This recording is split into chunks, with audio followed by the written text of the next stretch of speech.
The red sun was setting behind the broken towers of New Hope Colony when the last ship disappeared into the sky. Maya stood in the dusty street, holding her 3 kids close as they watched their only way home vanish into the stars. 8-year-old. Lucy tugged at her mother's worn jacket. "Mama, when are we going home?" Maya looked down at her daughter's trusting eyes, then at 6-year-old Ben, who was trying to be brave, and finally at baby Tom sleeping in her arms. How could she tell them that home was now a distant dream? "Soon, sweetie," she whispered, though the words felt like ash in her mouth. The mining company had pulled out overnight. No warning, no explanation, just empty promises and abandoned families. 3,000 people left behind on a planet that was supposed to be temporary. The automated farms had shut down the moment the corporate ships left orbit. The food dispensers flashed red error messages. Even the water recyclers were starting to fail. Maya walked through the empty streets where families huddled in doorways. Children cried from hunger while parents stared at empty cupboards. Dr. Williams, who used to run the Colony Medical Center, was trying to organize rationing of the remaining supplies. 2 weeks, he announced grimly. Maybe 3 if we're careful. After that, he didn't need to finish. Everyone knew what came after that. That night, Maya divided their last protein bar into 3 tiny pieces. Lucy and Ben ate hungrily while baby Tom nursed, though Maya's milk was already getting thin from lack of food. She pretended she wasn't hungry, but her stomach cramped with emptiness. "Mama, aren't you eating?" Ben asked, offering her half of his small piece. "I'm fine, buddy. You eat up and grow strong." Through their small window, Maya could see lights in the distance. The native settlement glowed with soft, changing colors that danced like aurora across the crystal structures. The Kalari had lived on this planet for thousands of years. They were tall, graceful beings with skin that shifted colors like living gemstones, beautiful, mysterious, and completely separate from human affairs. Until now, the 2 species had barely interacted. The Kalari kept to their crystal cities, while humans worked their industrial colony. There had been a few diplomatic meetings, some trade agreements, but nothing more. The universal translators barely worked, and cultural differences seemed too vast to bridge. But now, as Maya watched her children sleeping fitfully on empty stomachs, those differences seemed less important than the simple fact that the Kalari had food. The next morning brought desperate choices. Some colonists talked about raiding Kalari settlements. Others wanted to send distress signals that would take years to reach Earth. A few suggested trying to repair the broken farming systems, though nobody knew how. Maya made a different choice. She packed what little they had into a small bag, picked up baby Tom, and took Lucy and Ben by the hands. "We're going for a walk," she told them. The path to the Kalari settlement was longer than it looked. The crystal formations grew larger and more beautiful as they approached, singing softly in the wind. Lucy and Ben stared in wonder, momentarily forgetting their hunger. "It's like a fairy tale," Lucy whispered. At the settlement's edge, tall Kalari. Guards watched them approach. Their skin flashed warning colors of orange and red. Maya's old translator unit crackled with broken phrases as she tried to communicate. "Please," she said, kneeling down so the guards could see her children clearly. "My babies are hungry. I'll work for you. I'll do anything you need. Clean, cook, tend gardens. Just please give them food." The guard's skin shifted to deep purple, which Maya hoped meant confusion rather than anger. One of them spoke in musical tones that her translator struggled to interpret. "You offer service? For offspring nutrition?" "Yes," Maya said firmly. "Whatever you need. I'll work day and night. I'll learn your ways, follow your rules. Just don't let my children starve." More Kalari gathered, their skin displaying a rainbow of emotions Maya couldn't read. Some seemed shocked, others curious. Children peeked out from behind adults, their large eyes fixed on the human family. Finally, an elderly Kalari approached. His skin was deeper in color, more stable, showing wisdom and authority. The translator identified him as Elder Vorthak, human parent. The elder's voice was like wind chimes. You speak of degradation? Service to other species? Maya didn't understand the cultural implications, but she understood the question behind it. I speak of survival. I speak of love. I'll do whatever it takes to keep my children alive. The elder's skin shifted through several colors Maya had never seen before. Around them, the gathered Kalari seemed to be having intense discussions in their musical language. Lucy tugged at Maya's sleeve. Mama, I'm really hungry. The simple words seemed to affect the Kalari more than any translation. Several of their skins flashed to soft blue, which Maya somehow felt meant sadness or sympathy. Elder Vorthak knelt down to Lucy's level, his massive form somehow gentle. He reached into a pouch and pulled out what looked like a crystal fruit, glowing with soft light. Small human, he said carefully, you eat this, safe for your kind. Lucy looked to her mother, who nodded. The little girl bit into the crystal fruit, and her face lit up with the first real smile Maya had seen in days. It tastes like sunshine and honey, Lucy giggled.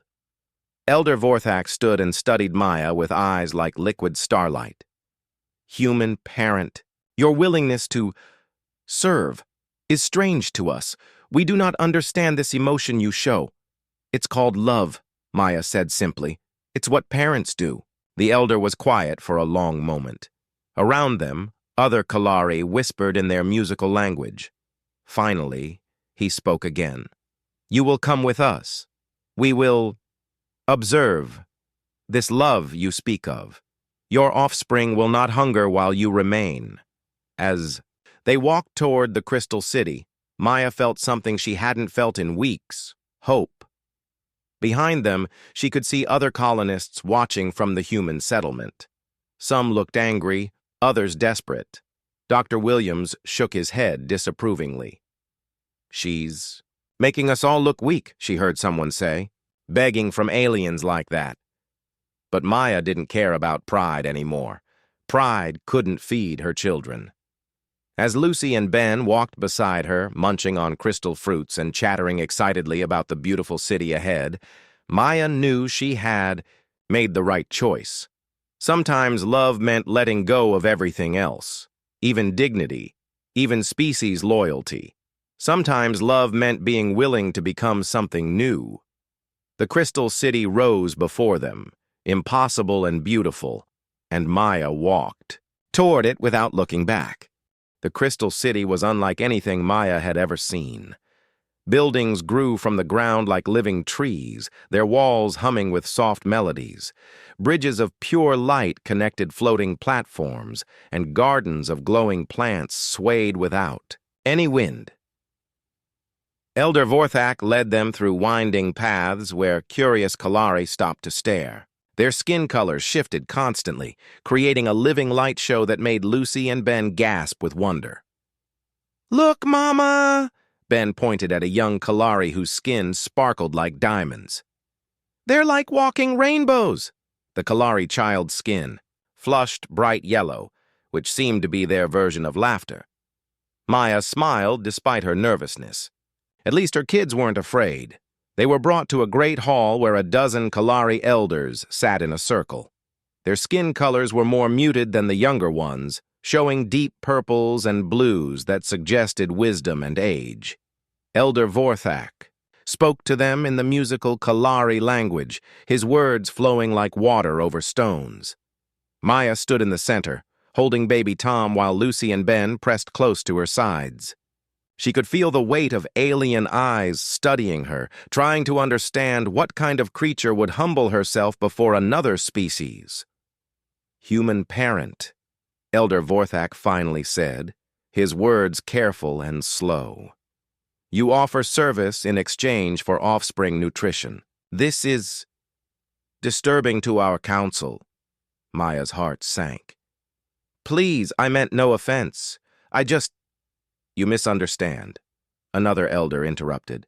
Her skin was pale silver, shifting to soft gold when she spoke. Disturbing because we do not comprehend. This emotion that drives you. In our culture, individual pride comes before all else. To serve another species for any reason is unthinkable. Then you've never been a parent, Maya said quietly. The elder's skin colors rippled through the spectrum. Some flashed warning oranges and reds, others showed the deep purple of confusion. One elder, whose skin was nearly black with age, leaned forward. Explain this parent concept. Our young are raised by the community. Individual attachment is considered primitive. Maya looked down at her children. Lucy was trying to count the colors on a nearby elder's skin, while Ben watched floating light orbs with fascination.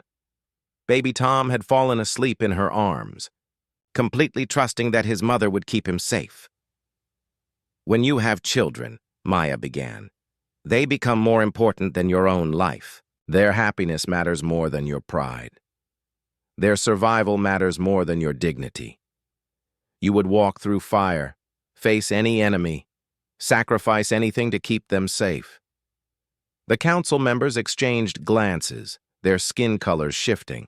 In what seemed like a complex conversation Maya couldn't follow, Elder Vorthak spoke again. We will give you a trial, 3 rotations of our sun. You will tend the harmony gardens. If you can make the food crystals grow, your offspring will eat.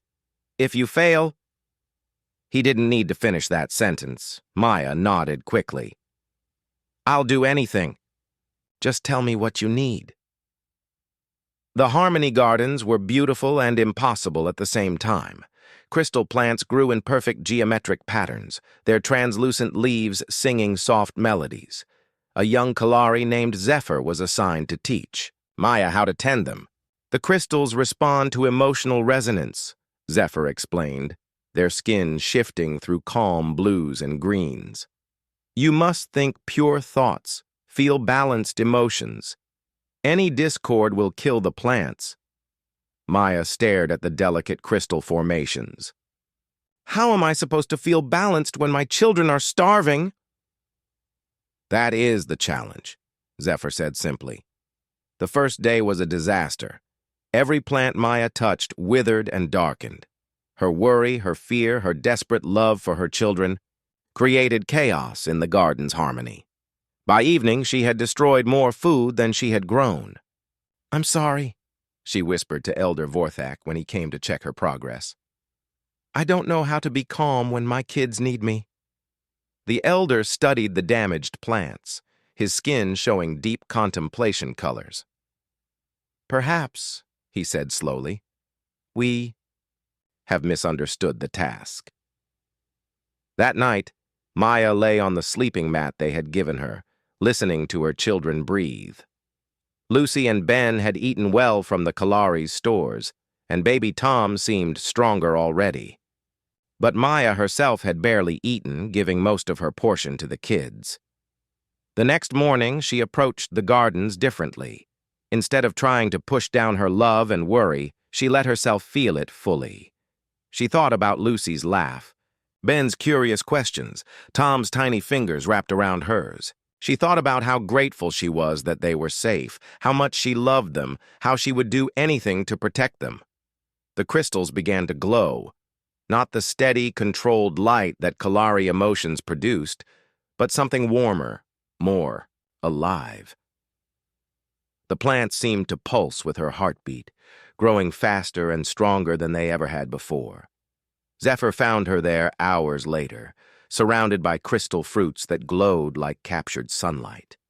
Impossible, Zephyr whispered, their skin flashing through colors Maya had never seen before. The plants, they're singing new songs. Word spread quickly through the crystal city. Kalari scientists came to study Maya and her impossible garden.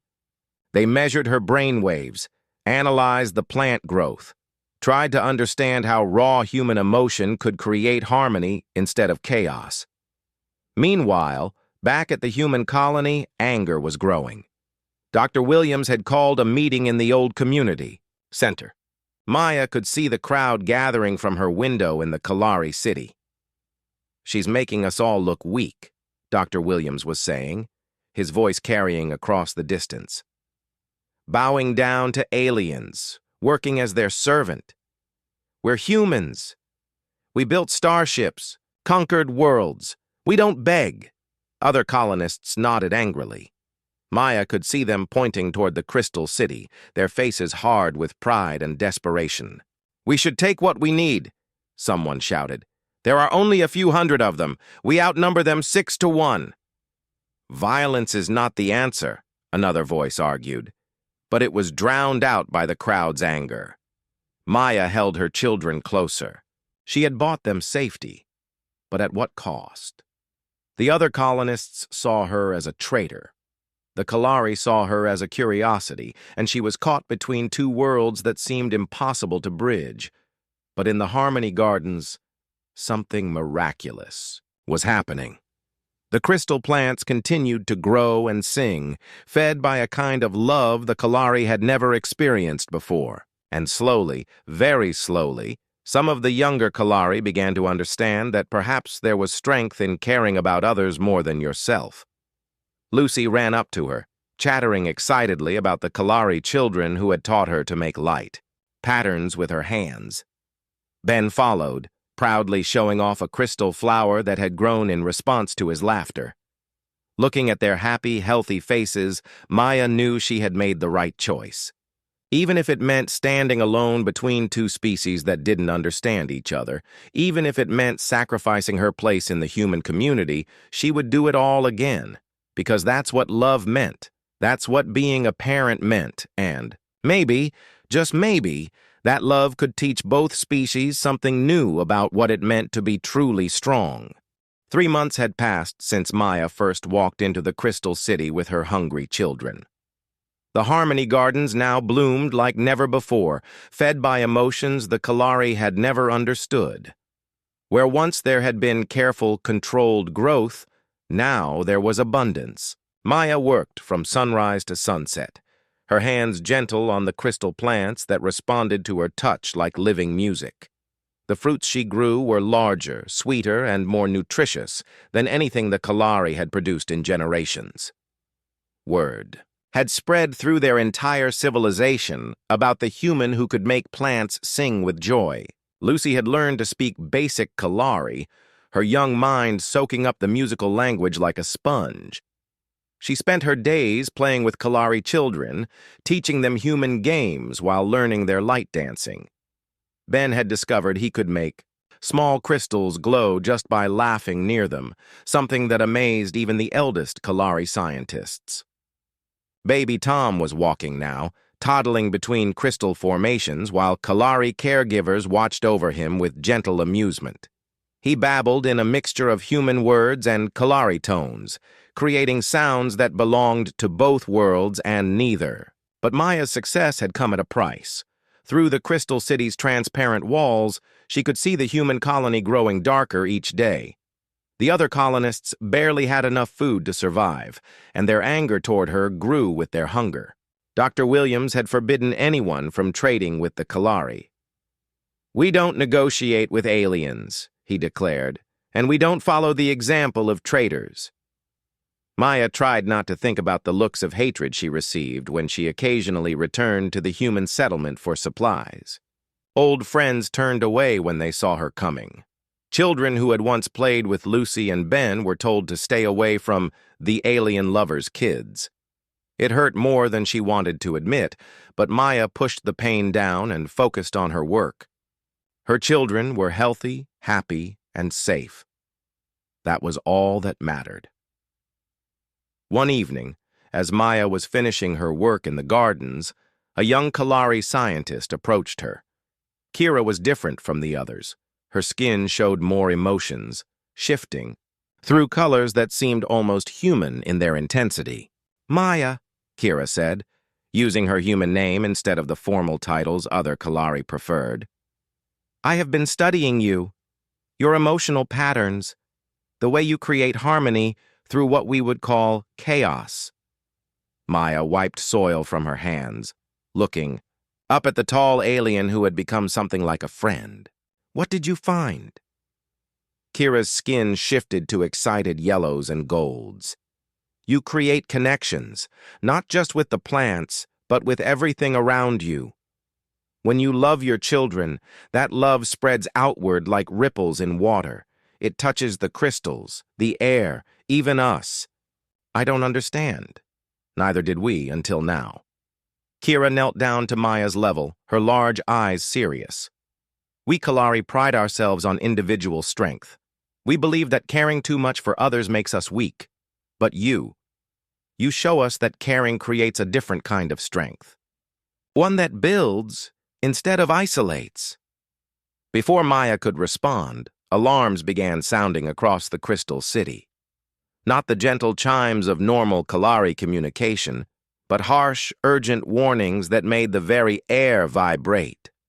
Elder Vorthak appeared. Beside them, his skin flashing rapid patterns of alarm and anger. The humans come, armed. They demand food and threaten violence if we refuse.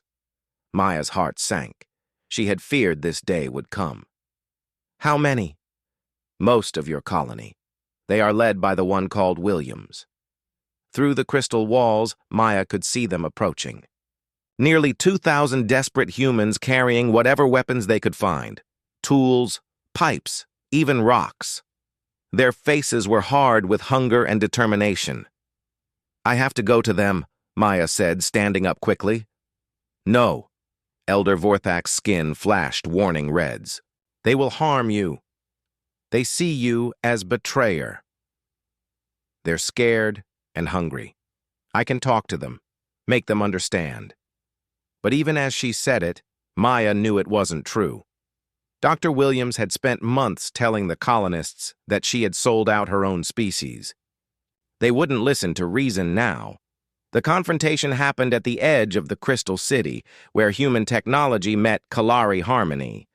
Dr. Williams stood at the front of the crowd, his face gaunt from hunger but his eyes burning with righteous anger. There she is, he shouted when he saw Maya. The woman who could have saved us all but chose aliens over her own kind. Dr. Williams, please. Maya stepped forward, her hands raised peacefully. The Kalari aren't our enemies. They've been generous, patient. We can work together. Work together? Dr. Williams laughed bitterly. You mean bow down and serve them like you do? We're humans, Maya. We don't grovel for scraps. Behind him, the crowd murmured agreement. Maya could see people she had once called friends, their faces twisted with desperation and anger. I'm not groveling, Maya said firmly. I'm surviving. I'm keeping my children alive while you let pride kill yours. The words hit harder than she intended. Several colonists flinched, looking at their own thin, hungry children.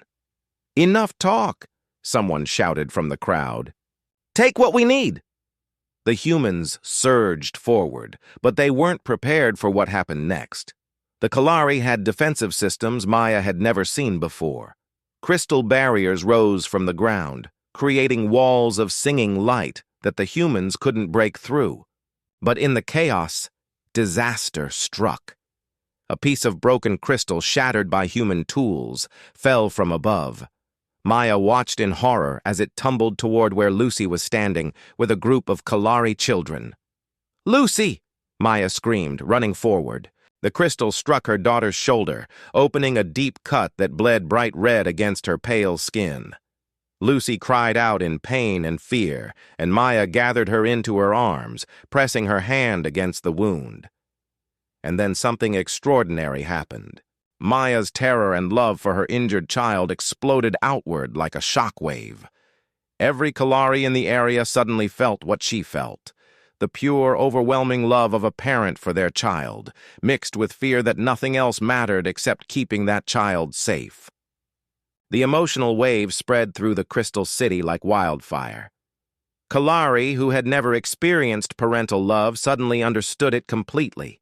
They felt Maya's willingness to die for Lucy, to sacrifice everything for her children's well-being, to choose love over logic every single time. Elder Vorthak, standing nearest to Maya, staggered as the emotion hit him. His skin cycled through colors that had no names, showing feelings his species had never acknowledged. "What? What is this?"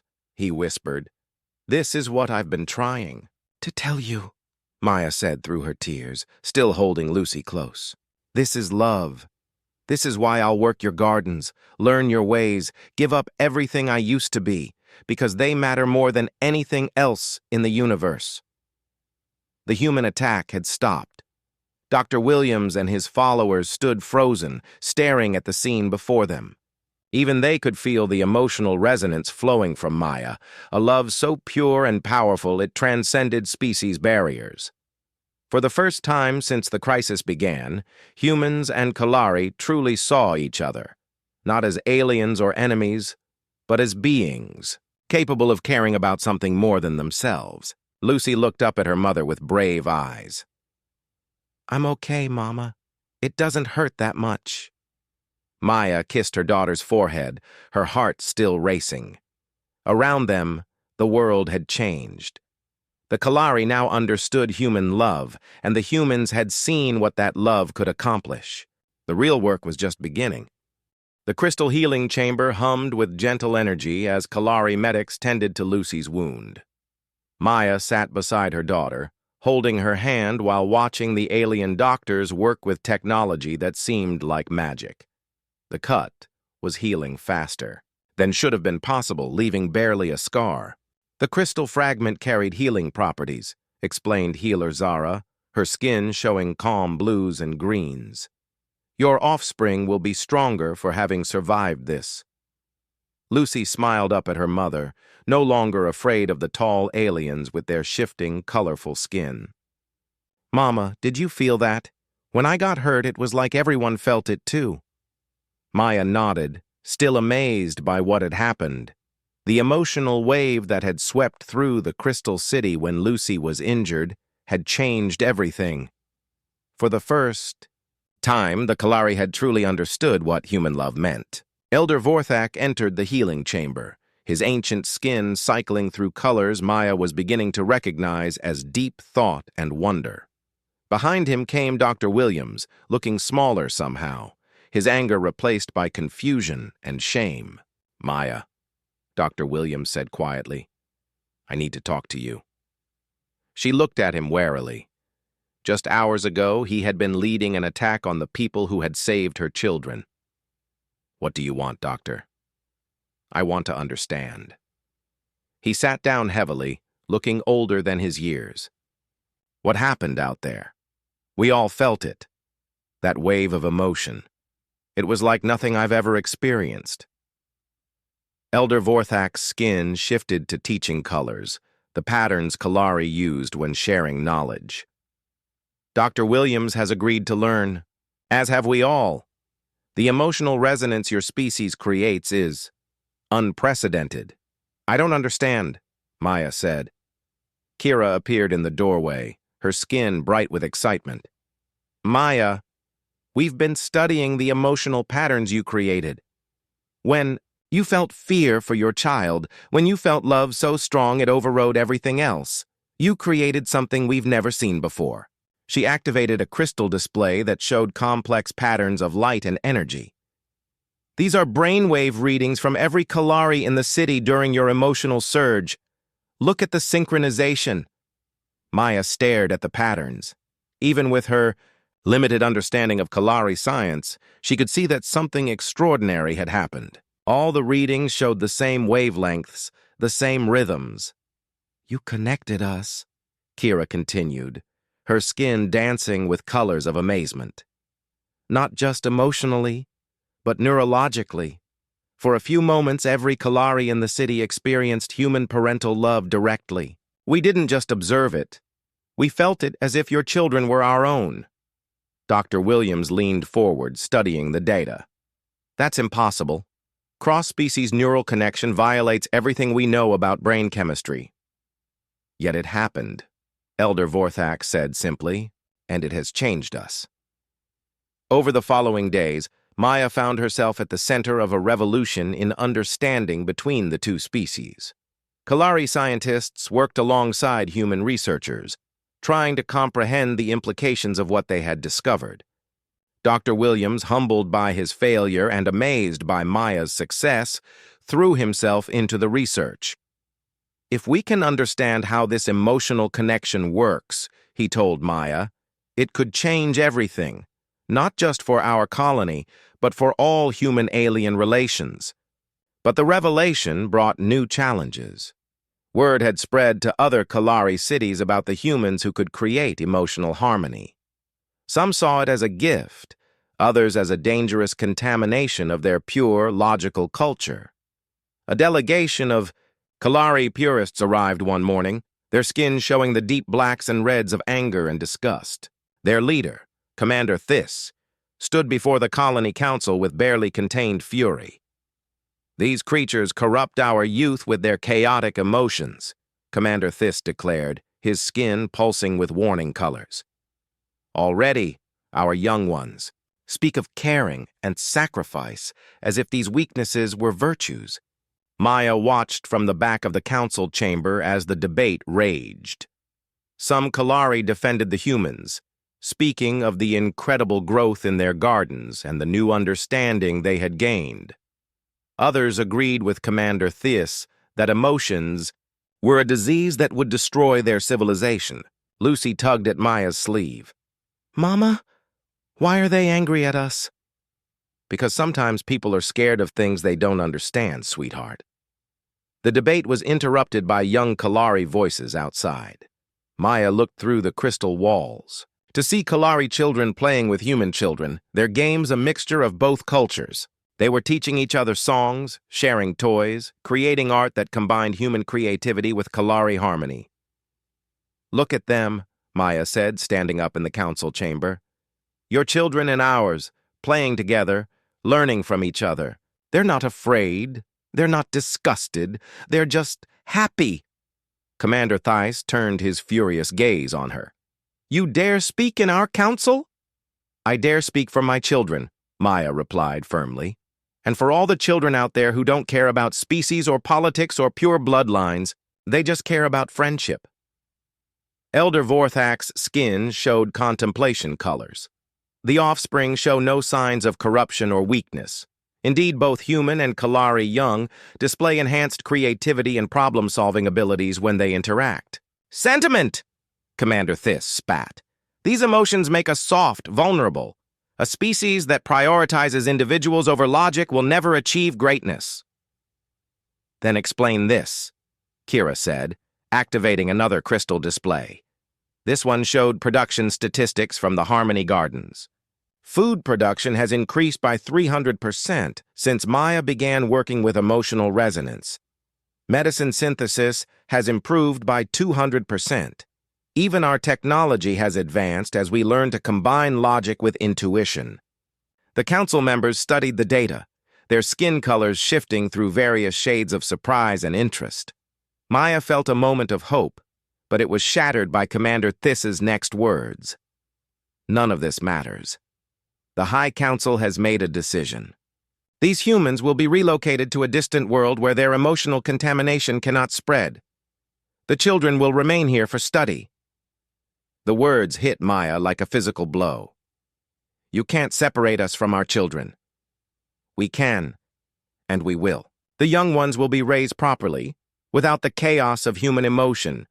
They will become bridges between our species, free from the weakness of parental attachment." Maya looked around the council chamber, seeing the division among the Kalari. Some looked troubled by the decision, others nodded in agreement. Elder Vorthak's skin showed deep conflict, cycling between protective colors and duty colors. That night, Maya sat in the garden with her children, trying to find words to explain the impossible choice ahead of them. Lucy and Ben played with crystal toys while baby Tom slept in her arms. "Mama," Lucy said suddenly, "if they take us away from you, will you still love us?" Maya's heart broke a little more. "I will love you forever, no matter where you are or how far apart we are. Love doesn't have distance limits." "Then we'll be okay," Lucy said with the simple wisdom of childhood, because love is the strongest thing there is. As Maya held her children close under the alien stars, she realized that Lucy was right. Love was the strongest force in the universe, and somehow she would find a way to use that strength to keep her family together and bridge the gap between two worlds. The real test was just beginning. The night before the High Council's decision was to be carried out, Maya made the hardest choice of her life. She sat in the crystal garden where everything had started, surrounded by plants that glowed with the warmth of human emotion. Lucy, Ben, and baby Tom slept peacefully nearby, unaware that their world was about to change forever. Elder Vorthak found her there as the first light of dawn painted the crystal city in shades of gold and pink. "You have decided," he said, reading something in her posture that needed no translation. Maya nodded, not trusting her voice at first. When she finally spoke, the words came out steady and sure. "My children will stay with the Kalari, but not as prisoners or experiments. As ambassadors. Explain this choice." Maya stood up, her hands gentle on a crystal flower that responded to her touch with soft music. "You said it yourself. They could be bridges between our species. But bridges work both ways. They'll learn your wisdom, your technology, your long lives. But they'll also keep their humanity, their emotions, their ability to love without limits."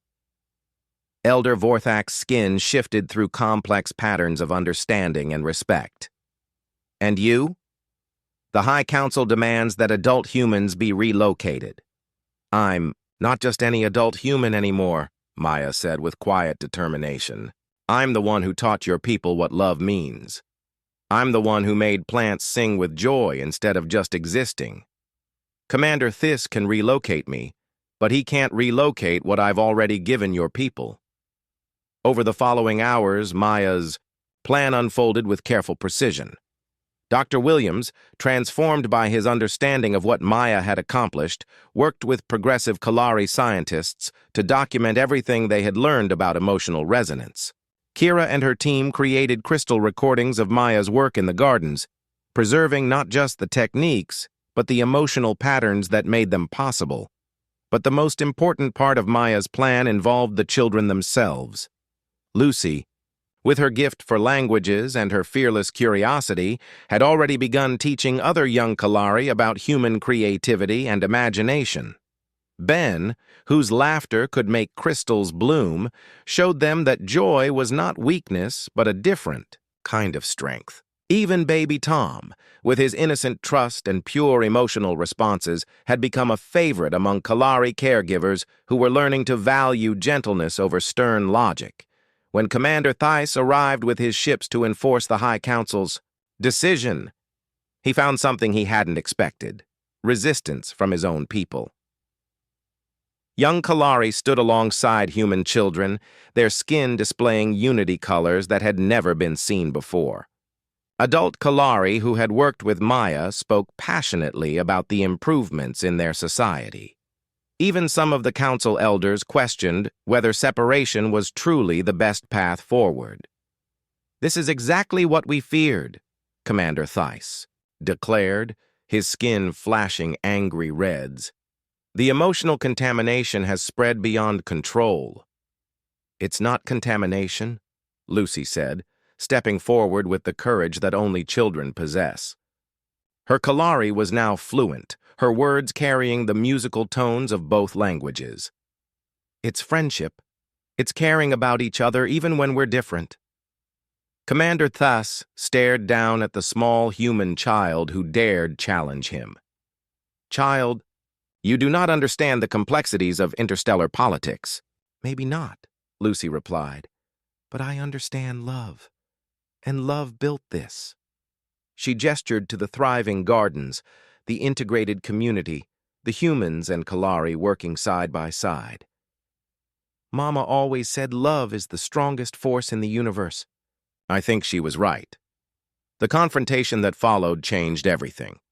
Commander Theus, faced with undeniable evidence of the benefits of human Kalari cooperation, found his support crumbling. Other Kalari cities had sent observers who reported back about the remarkable advances in science, art, and agriculture that emotional resonance had made possible. Maya stood before the assembled crowd, human and Kalari alike, and made her final proposal. "You don't have to choose between logic and emotion," she said.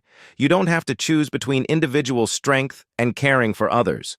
The strongest societies are the ones that find balance between both." She looked at her children, then at the Kalari who had become her friends, her partners in creating something new. "Let us build something neither of our species could create alone.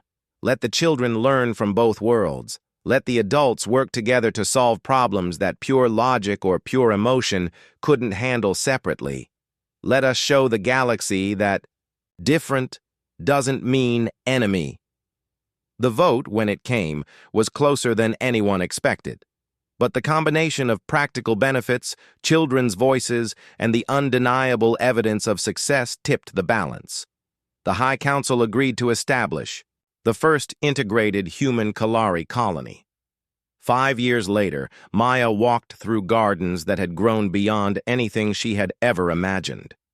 Hybrid plants created through the combination of human intuition and Kalari precision produced food that nourished both species. Art installations combined human creativity with Kalari harmony to create beauty that moved viewers to tears. Lucy, now 13, commanded respect from both species as she mediated disputes and translated not just languages, but entire ways of thinking. Ben had discovered a talent for engineering, creating devices that responded to emotional input in ways that amazed even veteran Kalari scientists. Tom, though still young, already showed signs of being able to think in concepts that belonged to both cultures. Dr. Williams, now the colony's research director, often told visitors about the day Maya had walked into Kalari territory with hungry children and desperate hope. "She didn't just save her kids," he would say. "She saved all of us by showing us what real strength looks like." Maya herself had become something new. Not quite human as her species understood it, not Kalari despite her deep integration into their society, but something that bridged both worlds. She was a mother, a teacher, a gardener of impossible things. News of the successful integration had spread across human space and beyond. Other colonies facing similar challenges began reaching out to alien neighbors with offers of cooperation instead of demands for submission. The model Maya had created through her willingness to sacrifice pride for love was being replicated on dozens of worlds. Standing in her garden one evening, watching human and Kalari children play together under alien stars, Maya reflected on the journey that had brought them here. It had started with hungry children and a mother's desperate choice. It had continued with the hardest work of her life, learning to find strength in vulnerability and power in caring about others. But it had become something bigger than survival, bigger than one family's needs. It had become proof that love truly was the strongest force in the universe, strong enough to bridge the gap between species, strong enough to create new ways of living, strong enough to transform not just individuals, but entire civilizations. Lucy ran over to her, chattering excitedly about a new discovery she and her Kalari friends had made in the crystal caves. Ben followed, his latest invention glowing softly in his hands. Tom toddled behind them, babbling in the mixed language that was becoming common among the colony's children. Maya gathered them all in her arms, just as she had that first desperate night when she had decided to risk everything for their future. They were taller now, older, citizens of two worlds instead of refugees from one, but they were still her children, and she was still their mother. And that, Maya realized, was the most important thing of all. In a universe full of different species, strange worlds, and impossible challenges, love remained constant. Love remained strong. Love remained the force that could change everything.